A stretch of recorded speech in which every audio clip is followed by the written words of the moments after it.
Pojďte se inspirovat právě teď společně s moderátorem podcastu Buduj značku Petrem Švankem. Dobrý den, dámy a pánové, startuje další díl podcastu Buduj značku. Díky, že koukáte anebo že posloucháte. Mým dnešním hostem je Pavel Peňáz. Pavle, dobrý den. Dobrý den. Pavel je finanční profesionál s víc než 15letou praxí ve financích. Začínal jako finanční a mzdový účetní, poté přesedl na controlling. V roce 2018 založil společnost Controlling Solutions, v rámci které pomáhá malým a středním firmám s nastavením kvalitního finančního řízení. Pavle, co vás vlastně vedlo k založení vlastní firmy, vlastního podnikání? Bylo to tak. Já si myslím, že jsem to měl v sobě od jak živa. Už jako i na vysoké škole jsme s kamarádem zkoušeli prodávat pojistky, u toho jsem teda jako nechtěl zůstat, ale čichnul jsem tam k firemním financím, což mě zaujalo. Začínal jsem jako účetní, jak se tady říkal. Pokračoval jsem přes ten žebříček pomyslnej kontrolingu, finančního managementu, až jsem skončil na úrovni finančního ředitele. A tam přišel v jednu chvíli moment, kdy jsem si nebyl úplně jistý, jestli má jakoby ta moje práce pro ty velké korporátní struktury smysl. A přemýšlel jsem nad tím, jak zužitkovat vlastně to know-how, ty roky, které jsem se naučil o procesech, o všem možným, a ukázat to taky těm menším firmám, který si často nemůžou ty finanční profesionály dovolit v plný míře. Co se týče vlastně toho, dobře, řekněme, finančního řízení jako takového, tak vy jste třeba cítil, že s tím ti podnikatelé mají velké problémy, nebo jaký byl ohlas? Je pravda, že jsem tušil, když jsem se pouštěl do toho podnikání, že na té úrovni těch malých a středních firem to není tak jako pěkně dotažený do konce, tak jak jsem byl zvyklý v těch korporátech. A to se mě víceméně jakoby posléze potvrdilo, jakmile jsem jakoby šlápnul do toho podnikání. Aha. A v momentě, kdy jsem začal vysvětlovat takový základní logiku, základní věci, tak jak by finance měly fungovat, tak jakoby přicházelo hodně takových aha momentů z těch pozic malých a středních podnikatelů, majitelů firem, ředitelů. Takže to byl vlastně impuls a zároveň motivace pro mě, proč jakoby v tom pokračovat a proč v tom jako vlastně pokračuju dál. Jaké aha momenty to byly? Vzpomenete si třeba na něco konkrétního? Máte těch momentů je celá řada. Jsou to věci typu podívejte se, jakoby tady máte nějaká čísla, ale vy se podle nich jakoby vůbec nechováte. Jak můžete vědět, že zisky jsou takový a makový? Jak je možný, že nemáte přehled, kolik utratíte třeba jako v rámci objednávek, proč si neplánujete cash flow? A tak by se dalo určitě pokračovat dál. Má vlastně smysl plánovat cashflow ve chvíli, kdy jsem opravdu jenom malá firma, klidně třeba one man show? Určitě má. Obecně vždycky se vyplatí plánovat. A pokud jsem teda ičář nebo nějaký hodně malinký SROčko, tak plánování speciálně cashflow je pro mě úplně esenciální. Je nutné ale si jakoby představit společnost, jakoby, kterou mám a kterou potřebuju v uvozovkách jakoby naplánovat. Jinak se bude chovat taxikář, kterému se stačí podívat na bankovní výpis a udělat si projekci, kolik zákazníků musí z letiště odvozit. A trošičku jinak se bude chovat třeba garážista, který má 2 vstřikolisy, ale už má nějaký spolupracovníky, už potřebuje nakupovat materiál, už potřebuje umořovat investiční úvěry a tak dál. Proč třeba myslíte, že to ti podnikatelé neúplně zvládají to finanční řízení jako takové? S tím, co já se setkávám, bych to rozdělil jako do 2 větví pomyslných. Jedna je takové to vlastní superhrdinství, kdy ten podnikatel si říká, já vím ve své firmě naprosto o všem, schvaluju všechno, mám naprostý přehled, ale ono to tak ve skutečnosti jakoby není, anebo je to jenom do určité velikosti té firmy nebo komplexnosti té firmy. No a ta druhá větev, ta je pro mě příjemnější.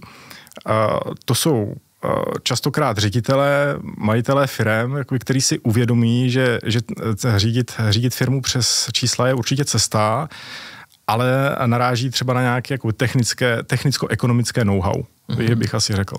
Takže k těm nebo s těmi se velice dobře komunikuje v momentě, kdy se nastavují nějaké rozvojové projekty, kdy třeba ukazujeme, jak líp vyřešit kalkulace.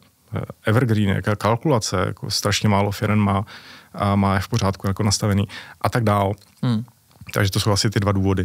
Kdy vlastně člověk pozná, nebo v jakém bodě by si měl říct, že dobře, sám na to nestačím, potřebuju třeba někoho, kdo mi s tím plánováním, s těmi financemi a s tím řízením vlastně toku těch peněz bude pomáhat?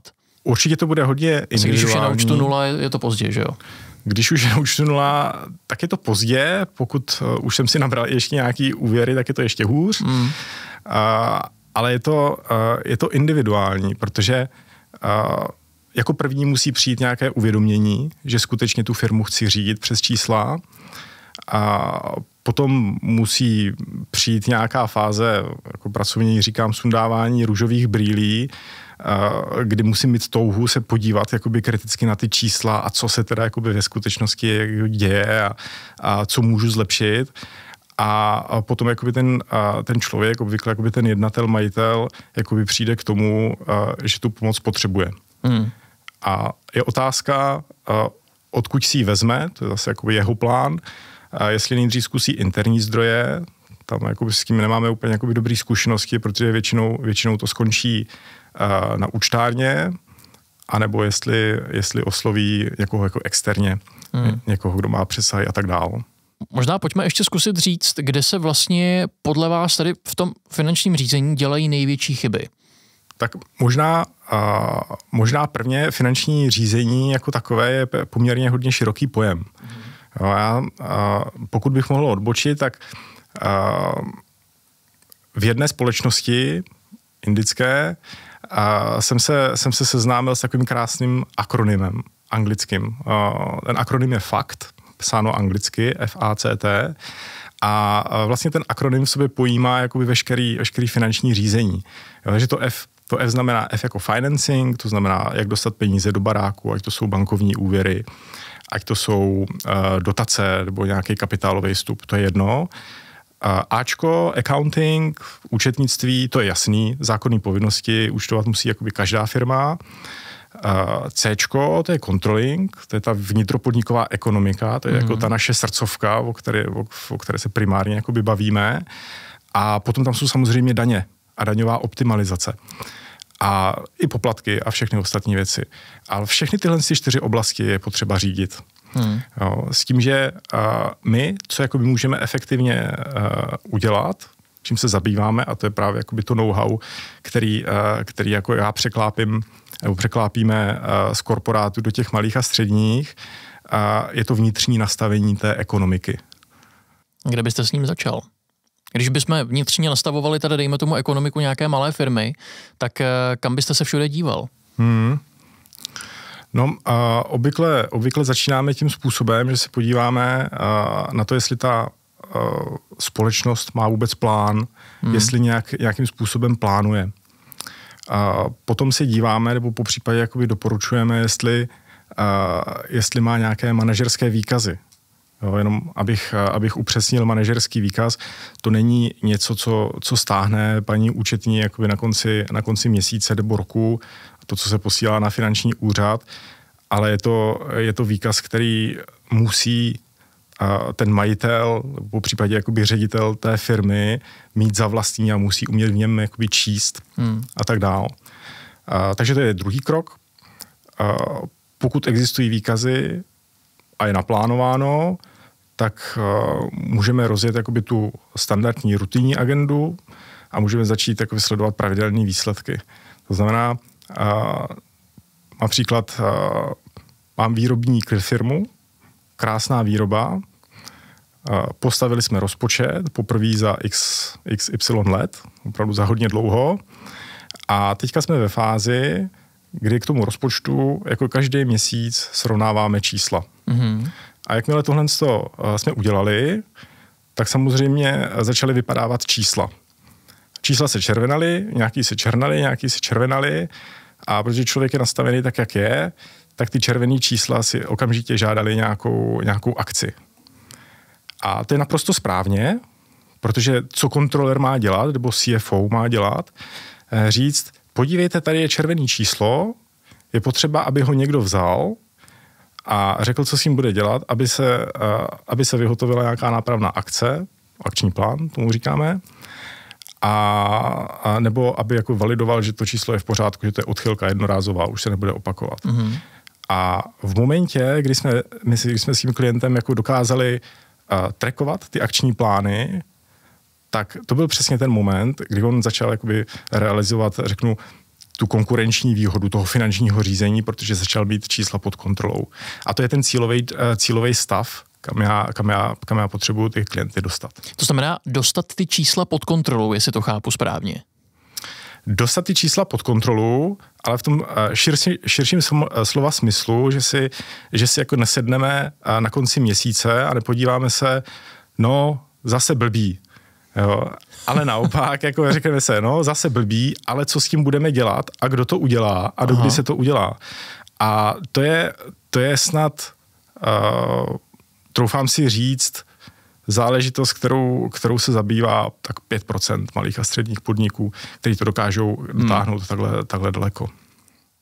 Co těch zbylých 95%? To tak nějak jako pořád, dělají to pocitově, chápu teda asi pravděpodobně, nebo tak nějak jako balancujou na hraně neustále, nebo co si myslíte? Jak kteří, je to někde na půli cesty. Já jsem vlastně popsal jakoby ten začátek, někdo neplánuje vůbec, nosí to v hlavě. To je ne úplně dobrá jako výchozí situace. Někdo plánuje, ale ty výkazy mu nic neříkají. Mm. Jo, takže je potřeba jakoby naučit ho vůbec jakoby číst ty výkazy. Někdo těm číslům i rozumí, opravdu jakoby si sedne s tím svým třeba managementem, když to jsou větší firmy, třeba 70-80 lidí, a řeknou si, hele, máme problém na materiálech, nebo máme problém jakoby v lidech, nebo personální náklady jsou vysoký. Co budeme dělat? Ale bohužel ve většině případů jakoby tam, co budeme dělat, to skončí. A za měsíc se sejdeme znovu a zase zazní otázka, co budeme dělat. No a ono to nejde a tak dál. A to jsou, v tomhle tom balíku, to jsou všechno firmy, které se jakoby zastavily někde na půli cesty v těch 95%. Když mi tam vyjde, dejme tomu to červené číslo, teď teda nastane ta otázka, co s tím červeným číslem budeme dělat, tak s čím vy se třeba nejčastěji setkáváte? Jaká může být cesta ven z toho červeného čísla do toho černého? Někde začít šetřit? Někoho propustit? Určitě to nejde paušalizovat.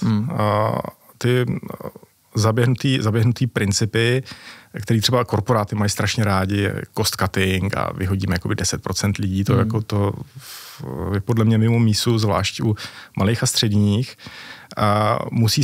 Musí se šetřit, ale musí se šetřit chytře. To znamená, častokrát třeba jakoby pomůže analýza procesů. Jo, takže se efektivnění třeba té práce. Přesně tak, jo. Jako máte třeba recepční, která víceméně jenom jako kontroluje lidi, kteří přicházejí do fabriky. Jako proč jí nedat nějakou jakoby jednoduchou agendu jakoby navíc a ušetřit třeba čas jakoby na účtárně, třeba. A samozřejmě těch savingových úspor, těch je celá řada. Jo. Takže určitě se to nedá paušalizovat, ale jakoby z procesního pohledu nebo jakoby z pohledu toho, jak se dostat zpátky do těch černých čísel, nebo jako na ty nulové odchylky, je potřeba, aby ten majitel a ředitel a vlastně jakoby ten management jako přijali ty čísla za svý a aby oni sami jakoby vyprodukovali ten plán. Já jim dokážu říct, hleďte, je to fakt špatný s těma personálníma nákladama. Platy rostou, vaše marže zůstává stejná, vaše prodejní ceny zůstávají stejný. Jo, to znamená, že dlouhodobě jako to nedává smysl. To nedává smysl. To jako s tím jako nic musíte udělat. Ale jako musíte to udělat vy. Já nejsem jako HRista, já nejsem výrobák. Já dokážu vám dát tipy, protože člověk jako by toho spoustu viděl, ale ten drive jako musí jít od vás.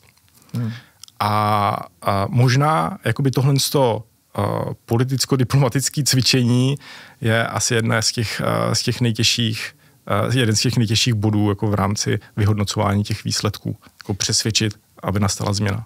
Chápu. Za jak dlouho třeba z vaší zkušenosti ta změna nastane? Pokud ta společnost se chce změnit, tak probíhá nějaký jako prvotní nastavení manažerských výkazů, první jakoby KPIčka, vlastně školení těch lidí, aby jako chápali, co si taky mají představit, představení nějakých best practice procesů a tak dál. Ale to všechno musí zakořenit a řekněme, jakoby do nějakého kýženého stavu se dostaneme tak po 6 měsících. Takže je to dlouhodobá spolupráce. Ještě, jak jsme se bavili třeba o těch výkazech a celkově o těch rozpočtech a tak dále, stačí mi podle vás k tomu, abych byl schopen nějakým způsobem finančně řídit firmu Excel? Podle mě ano, byť v dnešní době to může být takový jako nepopulární prohlášení, ale je to zase o tom, jak velkou firmu řídím. Jo, skutečně jakoby pro toho taxikáře, kterého jsem zmiňoval na začátku, tam nemá význam jakoby sahat po jiných nástrojích, které dokážou plánovat a kde si co si. Velice dobrý bod je, že i když si třeba středně nebo větší firma, střední firma zaplatí plánovací nástroj, pořád ten vstup jakoby dávají lidé. Jo, takže jakoby ten software sám o sobě jakoby není všespásný, to určitě není. Jo, takže Excel a Microsoft Office asi jako pro ty malé určitě nějaká cesta je. Co by měly být třeba ty KPIčka, která bych si měl v tom finančním plánování nastavovat? Jedna věc je samozřejmě, abych nebyl v červených číslech moc dlouho, ideálně vůbec, ale předpokládám, že to je jenom začátek. Určitě. Jakoby obecně KPIčka, klíčové ukazatele a vlastně sami o sobě jakoby nic neříkají. Oni potřebují mít za sebou nějakou logiku. A já když už se rozhodnu pro plánování, tak já bych měl vycházet z nějakého dlouhodobého plánu, to znamená jakoby ze strategie. A ta strategie mi řekne, co s tou společností chci dělat. Jestli ji chci umenšit, jestli ji chci rozrůst, jestli chci koupit konkurenci. A podle tohohle rozhodnutí de facto já začnu plánovat rozpočet a současně s tím si vyberu ukazatele, který mě zajímají. To znamená, když budu střední podnik, který má zavedenou praxi, nechci akvírovat nový zákazníky, konkurenty a stačí mě zisk, tak moje KPIčko pravděpodobně bude nějaký pozitivní cash flow. Když budu hodně růstová firma, budu šlapat do investic, moje KPIčko budou investice nebo CAPEX. Pokud budu sledovat vývoj prodejní ceny, tak určitě klíčovým KPIčkem budou třeba objemy a výrobní ceny a tak dál. Jo, takže nejde nic, určitě to nejde generalizovat. Je to business od biznisu a musí se zohledňovat nejen jakoby zákaznický portfolio, ale zároveň i produkt konkurence a všechno, co s tím souvisí. Je tady vlastně jedna z těch prvních otázek, kterou třeba máte vůči těm majitelům nebo vůči těm firmám, něco v tom smyslu, jaká je vaše dlouhodobá firemní strategie? Určitě. Určitě zejména jeden z prvních bodů, kdy se vlastně jakoby doptávám na plán, jestli nějaký existuje nebo jestli neexistuje.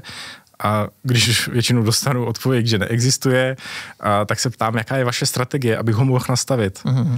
Jo, a tam často jakoby jsou takový otazníky v očích. Jo. Vždyť je to jasný přece. Je to jasný, jako vždycky děláme jako vždycky, to je můj pracovní název, to je nejběžnější strategie. Ale jakoby aspoň s tím se dá pracovat. Jo? Nejhorší jsou situace, kdy opravdu jakoby, ten majitel vlastně jakoby neví, co chce s tou firmou dělat. A to se stává, bohužel. No mně vlastně přijde zvláštní, že tohle se zaprvé děje v takovém měřítku, jakém o tom mluvíte. Další věc je, co s tím? Máte třeba pocit, přece jenom už jste v té vaší kariéře leco zažil, že se aspoň trochu třeba proměňuje to vnímání ohledně toho finančního řízení a třeba právě i teď, v době, která je, řekněme, ekonomicky nejistá? Myslím si, že ano. Jako vnímám nějaké indikace, například poptávky podniků na proškolování managementu jako ve větší míře, než to bylo dřív, ale to tempo je poměrně pomalý. Jo, a vlastně já, když jsem začal aktivněji s nějakou propagací toho finančního řízení, jako kontrolingu, jako tam u nás, já jsem z východních Čech, tam to je jako prakticky jako pole neoraný na tom poli malých a středních firem. Takže tam je spousta práce. A navíc ještě možná si můžu asi myslet, že to je velmi nepopulární, protože člověk, který se vás svým způsobem jako zavolá do firmy, tak musí přiznat, že něco s financemi není úplně v pořádku u něj. Je to tak a zároveň to je velice obtížný rozhodnutí, protože vy vlastně jakoby zvete cizího člověka, aby se podíval pod pokličku jakoby těch čísel, toho, co se jako skutečně jakoby vaří a potom ještě narazíte, nebo asi se musíte připravit na to, že vám možná řekne jakoby věci, které se jakoby nebudou úplně jakoby líbit, že budou dobře poslouchat. Jo, samozřejmě slušně, ale obsahově to někdy nejsou moc dobrý zprávy. Ale zase abych jakoby nekreslil jenom černý scénáře, jakoby spousta firem, a to já velice obdivuju, oni dokážou držet jakoby ten biznis prakticky bez svého finančního řízení, jenom jakoby pomocí nějaký jako kvartální účetní závěrky. A to je obdivuhodný. Jo, protože to si pak člověk jako musí říkat, kde by oni mohli bejt, jako kdyby se to dělalo, jakoby, jak se dělat má. Jo. Rozumím. Co se týče vlastně nějaké vaší filozofie, teď ale pro změnu, tak kam vy, dejme tomu, míříte z hlediska zase profesního, firemního a podobně? No a moje vize, s kterou já jsem jako zakládal tu společnost, je, že já bych chtěl poskytnout těm malým středním podnikům něco jako korporáty to mají, říkají tomu SSC, Shared Service Center, Centrum sdílených služeb, který se postará o veškerou administrativu svých svěřených podniků, protože to je skupinová záležitost. A mně se ten koncept strašně líbí, částečně jako už to korporátní zvíře jako nezaženou v sobě. Takže já bych strašně rád jako svým klientům dlouhodobým jakoby nabídnul jako podobnou službu s tím, že prostě existují jakoby přesahy a kontakty. Aby se to podnikání v našem regionu jakoby rozvíjelo. Jak moc myslíte, že v tom bude hrát roli i osvěta? To znamená neustále opakovat, říkat, že podívejte, tohle si musíte do těch Excelů nabouchat, aby z vám z toho něco vycházelo, musíte mít nějaký finanční plán a tak dále. Řekl bych, že to je nedílná součást. A vlastně v tom mém podnikání je to jeden z těch 3 základních pilířů, jakoby, na kterým to stojí. A zároveň, protože na první pohled by se mohlo zdát, že ty malé a střední firmy, to je jakoby velice široká a různorodá oblast. Jo. A z mého pohledu jakoby nemá význam tlačit do mikropodniku jakoby částečního finančního ředitele, zbytečně jako stojí peníze na těch pár transakcí, ale co má význam, naučit je, o čem to je. A ty střední, ty už potom jakoby, ty už potřebují outsourcing a tak dále. Pavel Peňáz, děkuju moc za rozhovor. Já děkuju. Podcast Buduj značku vzniká ve studiích Events and Production a je tu pro vás i po skončení této epizody. Odebírejte ho.